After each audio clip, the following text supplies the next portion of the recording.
Buenas noches, soy Diego Fernando Seco, estudiante de Agronomía CEA Ibagué. En este momento estoy cursando la materia de Microbiología de Suelos y voy a darle las respuestas a las siguientes preguntas que me correspondieron en el trabajo.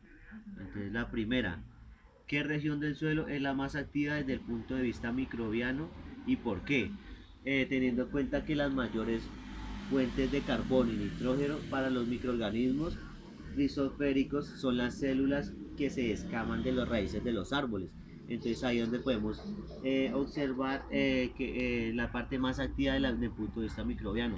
En las partes donde haya zona boscosa y las raíces de los árboles, ahí podemos observar la presencia de los microorganismos.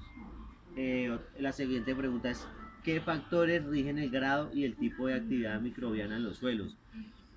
Los factores involucrados en la actividad microbiana son la temperatura, el pH, la humedad del suelo, la disponibilidad de oxígeno, los nutrientes inorgánicos que se presentan en el suelo, la accesibilidad al sustrato.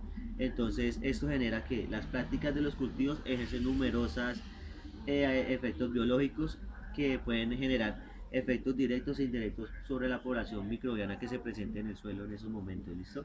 Entonces la siguiente pregunta, ¿por qué es posible la especiación alotrópica en el subsuelo profundo? Esto se genera en un elemento que puede producirse por una gran barrera o distancia, que puede ser una barrera como un río, como un desierto, como un mar, que esto genera que las especies no puedan aparearse entre ellos. O sea, si una especie está a un lado y la otra está al otro lado, entonces esto impide eso. Ya cuando ocasiona eso, ya es que cruzan la barrera y se aparean entre las otras especies. La siguiente pregunta, nombre 5 grupos microbianos y su función.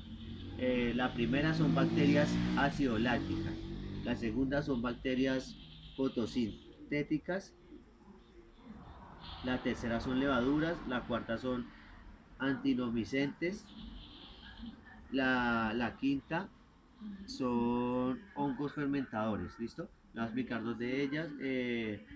Las bacterias acidolácticas, esas son aquellas bacterias de ácido láctico, eh, comprenden un caldo de bacterias fermentadoras y productores de ácido láctico para que los empleados de industrias se generan los alimentos y protegerlos contra la acción de los otros microorganismos dañinos.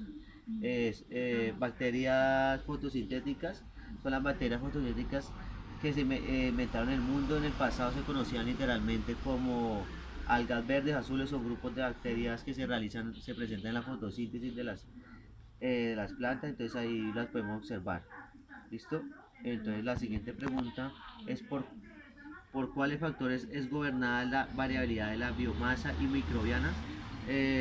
Para mí la cantidad presente está determinada principalmente por el contenido de carbono del suelo, por lo tanto el tamaño de la biomasa microbiana será variable y dependerá principalmente del contenido de materia orgánica y otros factores ambientales como la temperatura, la humedad, el pH y el manejo del suelo que se presente. ¿Listo? Muchas gracias, soy Diego Fernando Seco, estudiante de agronomía, sea Ibagué.